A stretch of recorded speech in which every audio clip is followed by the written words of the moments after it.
Bore da Bao. My name's Emma Thayer. I'm Programme Leader for PGCE Secondary Drama here at Cardiff Met. What you're about to see is a student presentation giving an overview of a project that they worked on in a group of peers who span across 3 areas of learning and experience: language, literacy and communication, the expressive arts and humanities. And what we set for these students to do was to work in a cross-curricular way in order to put together a plan for a drop-down day off timetable looking at the theme of the Holocaust. So I'm going to hand over to Melissa Jenkins now, who is representing her group's project, who'll tell you a bit about how they responded to the brief that we set them.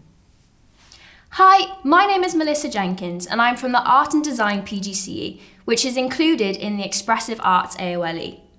Over the May half term, the AoLEs of Expressive Arts, Humanities and Languages, Literacy and Communication undertook a cross-curricular, interdisciplinary task to produce an off-timetable day for a Key Stage 3 cohort, focusing on the Holocaust. The new curriculum for Wales is an exciting opportunity to explore skills and knowledge across all subjects that can guide and support students through their school life. Subjects will always naturally cross over, but being able to make the authentic links and present them more easily to students, along with the core purposes at heart, we now have the opportunity to shape well-rounded learners that can apply skills and knowledge across the board. This project I will be presenting today was set by the university to bring together the Expressive Arts, Humanities and LLC AoLEs to produce an off-timetable day based around the Holocaust. We were fortunate to have an amazing live event from the Holocaust Educational Trust that informed us on a wide range of aspects of the Holocaust.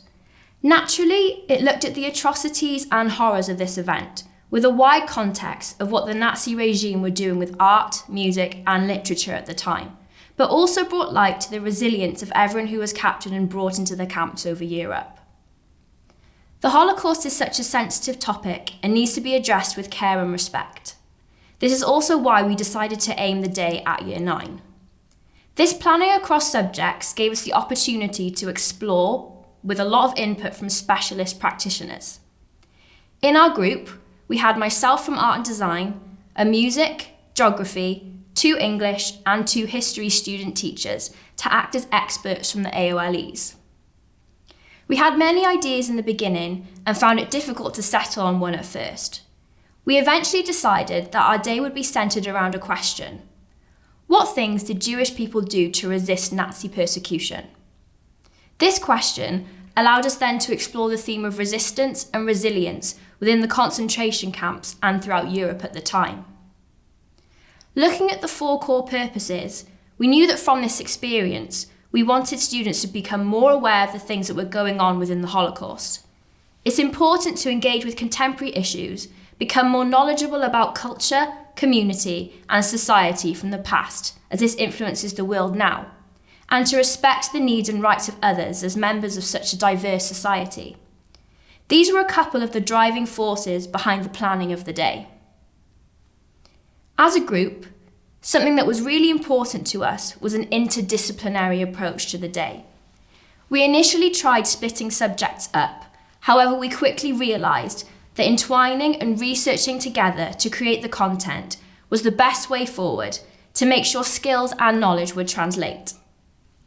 For the format of the day, we looked at the morning portion being an opportunity for students to gather information, introducing the topic to the year group and explaining the day, then splitting off into different sessions. The first session we decided to look at was a history and geography session. The historical and geographical resources surrounding the Holocaust are vast and rich, so making sure students have the ground knowledge first would be key to the day. With this knowledge laid out, this would enable us to look at where and what kinds of resistance were starting to emerge within this time. Students would look at pictures and maps to understand what Europe looked at the time and where camps and resistance was in context. With this base knowledge of the Holocaust and resistance provided to students, we then planned to look at exactly what was done to demonstrate resistance.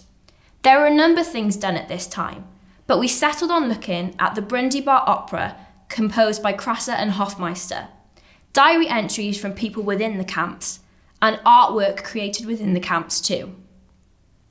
The Brundibar opera provided us with a base to pick apart and look for links across the subjects. The opera was based on the concept of resistance and solidarity against oppression and was performed by children, with some of the lyrics being, "Whoever loves justice and will defend it and is not afraid is our friend and may play with us." We managed to find a lot of information about this opera, with sketches of the set being provided and extracts of the music as well. Looking at the set design and being able to unpick symbolism and meaning behind it provided a wide range of links to the subjects. For us, it was also important to get first-hand accounts of what happened in the camps too. This is why we decided to look at diary entries with an emphasis on making it individual and draw empathy from students. With a more personal side being highlighted, we finally decided to look at artwork produced by people within the camps. A range of portraits and sketches to look at provides a visual aid for students to understand exactly what was going on. Thinking about what art materials they would have been using, as they would not have been provided with anything. With all of this information about resistance provided to students, they would then have the opportunity to go off and explore a creative outcome for this information. This would make up the afternoon session with a pure making and producing afternoon. We would provide students with 4 options to respond to the resistance information. 1. Create a poster about the resistance within the camps. 2. Create a resistance newspaper front cover. 3. Create a Jewish resistance leitmotif that could be a signal for fellow resistors. And finally, create a poem responding to what they have learned today. All of these creative tasks provided a range of skills students needed to draw upon from all subjects to be able to produce, which is why we provided a number of options and not restricted students to the same final outcome, giving them an opportunity to explore and come up with their own responses to the day, which could show others what was going on within the resistance camps. I really enjoyed this task and working with others from different AoLEs. Making those links and connections across subjects with expertise backing the information is what will make this curriculum work and is extremely exciting, and I look forward to taking part in shaping this as a future teacher. Melissa, thank you very much for sharing everything about your project. And now I kind of want to have a warts and all conversation with you really about how you felt when we set you the brief and how you approached it and what your kind of ideas about the future are going to be. So my first question is, when we set you the brief, how did you feel? What was your initial response to it? It was quite exciting but it was a bit daunting because having the Holocaust as a theme, you sort of go, oh gosh, how do I sort of approach this with respect, but while informing and then making sure that it's sort of authentic. Slightly setting it in the half term, we were all a bit, oh no, I was going to do my PLP and keep it up to date. But then when we sort of got into it and actually doing it properly, we really sort of saw the value of it and how we'd done a lot of like expressive arts and then humanities crossed in the AoLE, so like art, music and drama, we did a project. But actually going across the other AoLEs was an interesting experience, and seeing how like your subject can resonate within other subjects, because I think art is a really rich subject for looking at like history and then geography and also like language. And that's how you pick up on where it is in other subjects as well, looking at those time periods and how society and culture influence those sort of subjects. So that was a really interesting and quite authentic experience that we managed to produce, I think. And you took quite a distinctive approach with your day, and you've articulated that really clearly. But I just wanted to ask a bit more about your decision to make sure parts of the day were interdisciplinary, so that there was an opportunity for pupils to learn about 2 disciplines, I think you had in those sections of the day, where they were learning about them side by side. Why did you take that decision? Why was that important to your group? Well, I think that's really the essence of what the new curriculum is, drawing on the different aspects of subjects to support each other. Because there are natural links, and that's the point. You need to expose them and make sure they are authentic and they are communicating your ideas across, which is why, taking the opera for an example, you've got the music in there, you've got the meaning behind it, but you've also got the set design that we managed to find. So you've got those artistic aspects looking for meaning, but it's also about the history behind it, like why was it there, the geography that influenced it all. Picking those sort of subjects and picking the theme of those operas is how you expose those links and making sure that you have those skills and knowledge to support each other. Because I think it's really important that you do still have the disciplines.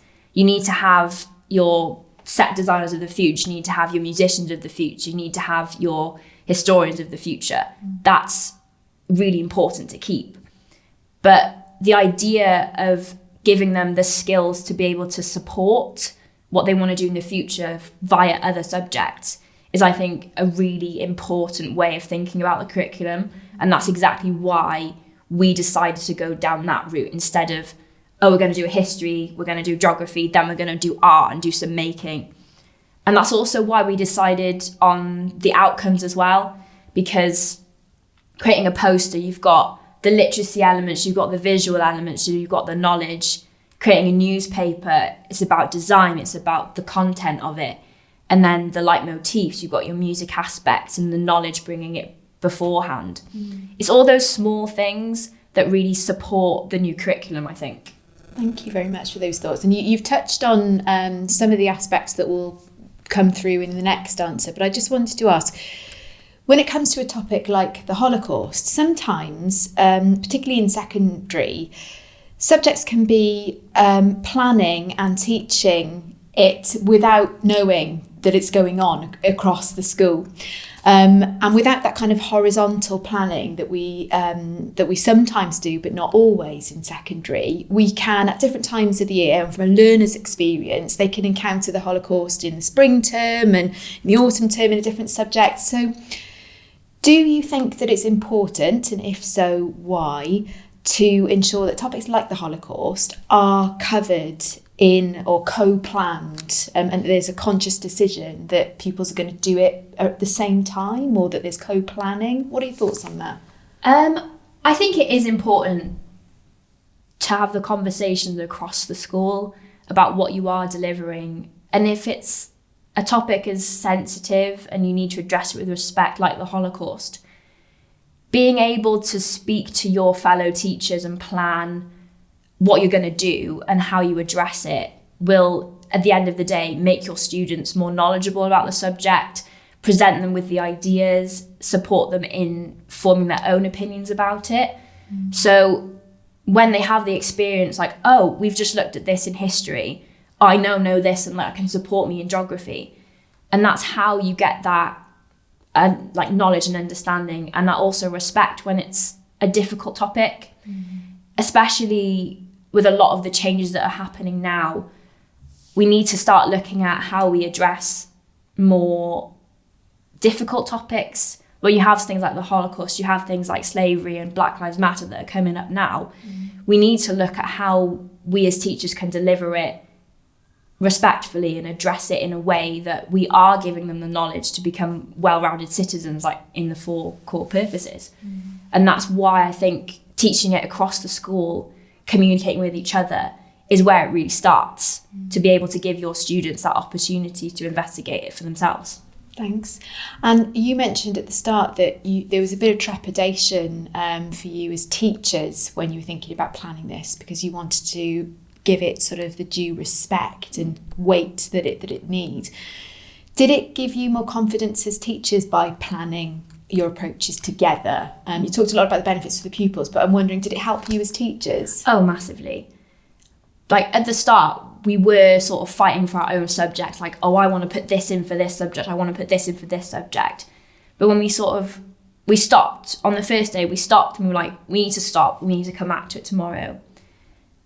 And taking that time to mull it over by ourselves and then come back together, we realised that we need to approach this together, and we need to plan together to make it a strong presentation to the pupils.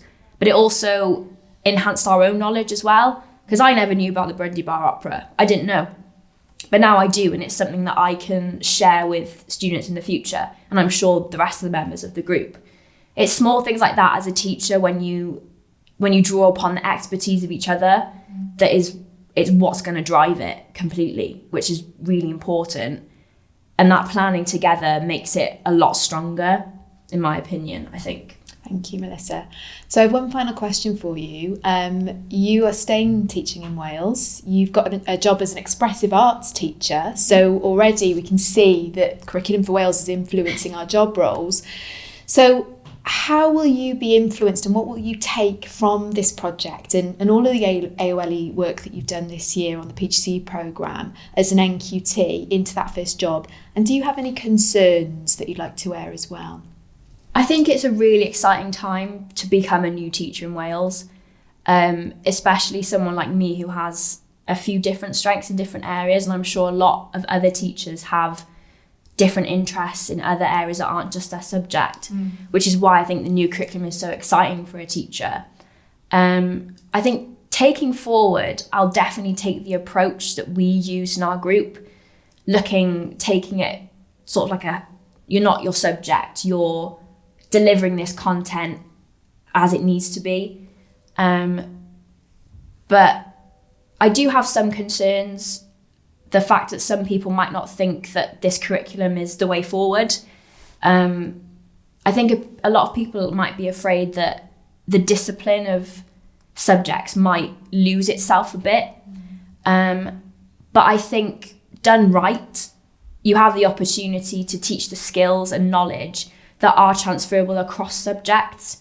It's not about losing the disciplines of a classical musician. It's not about losing the disciplines of a ceramicist. It's about showing students the knowledge that they can apply and the skills that are transferable to a real life situation, but also across subjects. And I think that's what people really, really need to understand, and what needs to be driven home now, that is the way forward with the curriculum, and all the underpinning things with these core purposes, all things like that. They work together to create a well-rounded individual. Melissa, thank you so much for sharing your work with us, giving us your thoughts, and we wish you all the very best with your new job and your future career. Thank you very much. So a really important aspect of this project was the input that we had from outside expertise. You're about to hear from Catrina Kirkland, who is an education officer at the Holocaust Educational Trust. She delivered our lead lecture to our teacher trainees, who needed to hear from that expert about the pedagogies that the Holocaust Educational Trust endorse when teaching the Holocaust across multiple education settings. So she kind of set the tone for this project, but she also came back to review the student teachers' work and to give them her headlines of what she found to be particularly interesting about the projects that they'd put together. So we're going to hear from Kat now. Hi everyone, my name's Kat and I'm an Education Officer at the Holocaust Educational Trust. The aim of the Holocaust Educational Trust is to educate young people from every background about the Holocaust. Teacher training is an essential part of our work, and we work with teachers at all stages of their careers, providing free teacher training opportunities. These can be anything from a 90-minute introductory session to a 10-day intensive annual teacher training course at Yad Vashem in Israel. We are always delighted to be able to work with trainees at Cardiff Met at the very start of their careers, and we're particularly excited that our work with them involves the discussion of a cross-curricular approach to teaching about the Holocaust. Cross-curricular teaching is at the heart of our approach, and you can find out more about our approach to teaching about the Holocaust on our website, www.het.org.uk. There you'll find, particularly useful I should imagine, our Exploring the Holocaust scheme of work for Key Stage 3. Most of the resources are available also in Welsh, which means that we do provide resources which can be used anywhere in Wales. Our cross-curricular approach also ensures that we're providing support for teachers teaching in Wales using the new curriculum. Our involvement in the project at Cardiff Met begins with a presentation to all of the trainees. In that presentation, we talk about some of the most important aspects of our approach to teaching about the Holocaust. We begin, for example, with a discussion of the lives of Jewish people before the war and of why it's so important to discuss this in our teaching. We share our definition of the Holocaust, which allows the trainees to interrogate what the Holocaust was and perhaps also what it wasn't. And we talk about the recommendations for teaching about the Holocaust from the International Holocaust Remembrance Alliance. A version of these recommendations appears in our teacher guide, Exploring the Holocaust. We're particularly delighted then that the trainees work in groups to prepare a short scheme of work exploring the Holocaust through a cross-curricular approach. And when we see the outcomes of those projects, we're always delighted to see how many different ideas and how much independent research have gone into their thinking. We're of course particularly drawn to the projects that really echo the approach to teaching about the Holocaust that we use at the Trust. Group 16 really stood out because their focus on resistance during the Holocaust highlighted the importance that they've taken from our presentation about presenting Jewish people as having agency and making choices throughout the Holocaust, even when those choices were choiceless because there was no possible positive outcome. The group also reflected on the importance of using testimony and how using first-hand accounts of the Holocaust enabled them to share the stories of the Holocaust using the words of those who experienced them. This then allowed them to reflect on another core principle of our teaching, which is the importance of presenting the events of the Holocaust in a humanised way, demonstrating that they happen to real human individuals. In their project, Group 16 made the focus on cross-curricular teaching incredibly clear. There was reference to teaching through art, music and English, through the use of pieces of music, pieces of drama and written texts, including pieces of poetry. And they included, both at the start and at the end of their project, opportunities for students to engage in reflective activities, to make some personal sense of what they learned. We really enjoy the opportunity to work with trainees at Cardiff Met University. This particular project gives the trainees the opportunity to interrogate and challenge the opportunities offered through project-based cross-curricular teaching. And it also enabled some frank discussions about the considerations when teaching challenging and sensitive topics like the Holocaust. We'd encourage those interested in finding out more about the Holocaust Educational Trust's approach to teaching about the Holocaust to look on our website at www.het.org.uk. And we then encourage you to look back at Group 16's project to see how they reflected on that guidance in their own work. Finally, and on a personal note, I'd like to say thank you to all of the staff and trainees who we've worked with on this project. We really appreciate being involved and wish you every success in the future. And we hope to work with all of you again soon. Thanks, everyone. Of course, if you're interested in accessing any of the Holocaust Educational Trust's fantastic resources, or indeed in booking an educational experience for your young people, then you can access their website, het.org.uk. So I'm joined now by Dr Judith Neen, my colleague from PGCE Secondary English, who's also within the Language, Literacy and Communication, AoLE, because Judith, you've got a long-standing relationship with Cat Kirkland. In fact, I think it was you who was the person who instigated bringing Cat in to work with your programme in the first instance, but that relationship has developed and grown over the last few years, and we're actually in our second version of this AoLE cycle, where we're working across AoLEs, where we've got Cat Kirkland coming in to do the lead lecture, to do the plenary. So I think the first thing would be good for us to discuss is the importance of getting outside expertise from people like Cat in to work with our student teachers, and maybe what that can do to disrupt or to add to what they're getting in school. So the significance of getting that outside expertise. What are your thoughts on that? Well, it's interesting.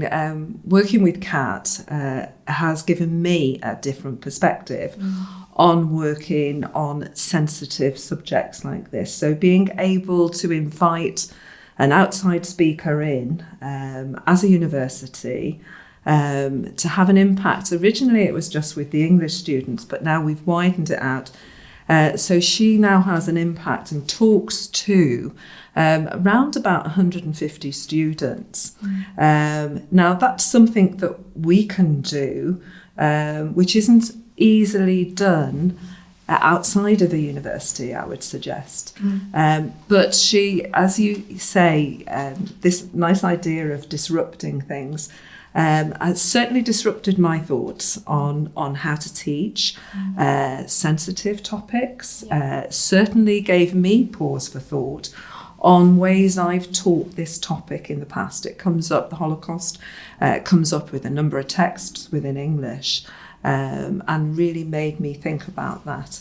And having an outside speaker in enables them to really prod and prompt you on how you're thinking on that. So in summary, it's beneficial in a few ways, isn't it? By being able to speak to a lot of people at once, and also by not having a vested interest in a particular point of view, but just being a specialist in their subject and sharing that specialism with us. Yeah.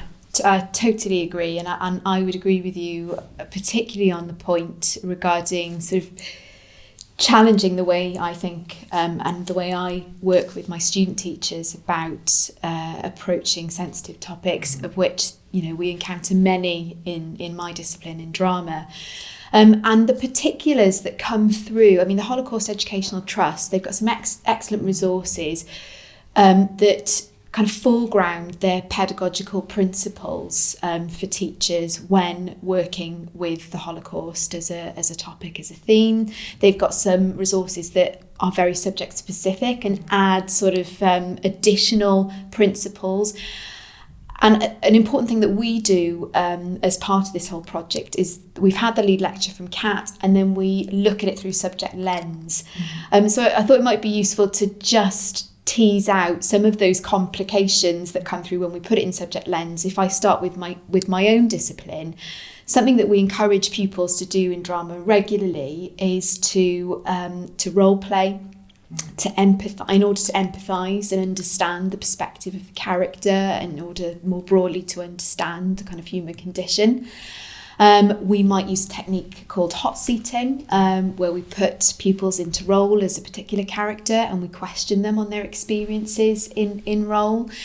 So any of those sort of embodiment activities where they are being asked to step into the shoes of the characters become problematic when you're working with topics like the Holocaust. And that is something that comes through specifically in their resources. And they actually advocate against using those sorts of techniques where you're asking pupils to either reflect, role play, or reenact any sort of harrowing, traumatic representations that are never going to be accurate and never going to be enough and never going to be right, always going to be complicated. So that was something that I think my students, we were able to then have a really interesting conversation just about drama pedagogy more broadly then. Was there anything for you in English that had that kind of similar effect? Yeah. I mean, the same sort of thing of using empathy. And as Cat Kirkland says, it's impossible to put yourself in the position of someone in Auschwitz, for example. But one of the big things within English is the use of a text. a particular text, which is The Boy in the Striped Pyjamas. And it's possibly the most popular text used with Year 7 and Year 8. I've been involved in a research survey looking at this, which has that as the most popular text, and it's well known as a popular text. Very often historians in school don't like it because historically it's problematic. The nature of the story is problematic, and it does not give a truthful view of what would happen in those circumstances. And yet here we have a novel which is not portraying itself as history. It is a novel, but which gives a view of a particular period in history which young people are taking as history. So from an English teacher's point of view, if we are going to use a novel like this, then we need to be really careful about how we use it. And we need to make it very clear what is historically accurate and what isn't. And that's what makes doing a cross-curricular project so very valuable, because you'll have the input from both the historians and from other subject areas as well on that, to make us think as English teachers what literature we are putting before young people and the possible implications that they're taking away with them. So that would be a very big example within English of something where the benefits of working in a cross-curricular way are quite significant. So an important part of the work that we do at university, particularly being in teacher education in Wales, is that we set up our students in a way that they are able to respond and contribute to the demands of curriculum for Wales. And at the moment, because schools are all in the process of responding themselves, it's really important that we ensure that they've all had the opportunity to think about and to plan and to problem solve how they might approach cross-curricular working. So I just want to explore now in the next response how important we think it is that we do this AoLE work at university. You're absolutely right. That we've given them the opportunity to work together in a way that it probably wouldn't be possible. The main problem that teachers in school have, that we've all had, is time to do these things. So we've given them time to do it. We've given them the input, and then we've given them the real opportunity to collaborate together. And it was interesting listening to Melissa, because she really appreciated. She said that they started from a subject point of view. They started from their own discipline, and there was a process that they had to go through in order to realise how to work this project properly. And they had to realise that they went from their own subject, they listened to others, and they found out from others and that. And there was, as she articulated it so well, that there was a growth of thought, a development of thought that they went through to help them understand that. And it's being given time. It's the resources and the time to reflect and to work their way through that. And hopefully, that sows the seed for effective cross-curricular work, multidisciplinary work for the future, for Melissa and for others as well. I agree, and I suppose it chimes with some of the research that you have led on at Cardiff Met and that's happening across Wales more broadly about the experiences that the pioneers have had. And, the experience that we're trying to give to the students here is kind of similar. Let's look at this problem collectively, away from our contexts. What happens when we bring that into context? What are the challenges? How does that sort of interface with the personal view of subject, the national agenda? the agenda of what's going on in the schools. So there are a lot of layers of complication that I think we've tried to build into the project that we're doing here with the AoLE work. So I guess the final thing to say is that we hope that this has been useful to colleagues, to student teachers, to anybody in education out there who is considering how they are going to approach cross-curricular teaching and learning, either in Wales or beyond. The influence of educational organisations such as the Holocaust Educational Trust and the impact that they can have on teaching and learning and pedagogy and the experiences of learners, and the importance of collaboration. So we thank everybody that's contributed to this short film, and we wish you all the very best with your planning and future response to Curriculum for Wales going forward.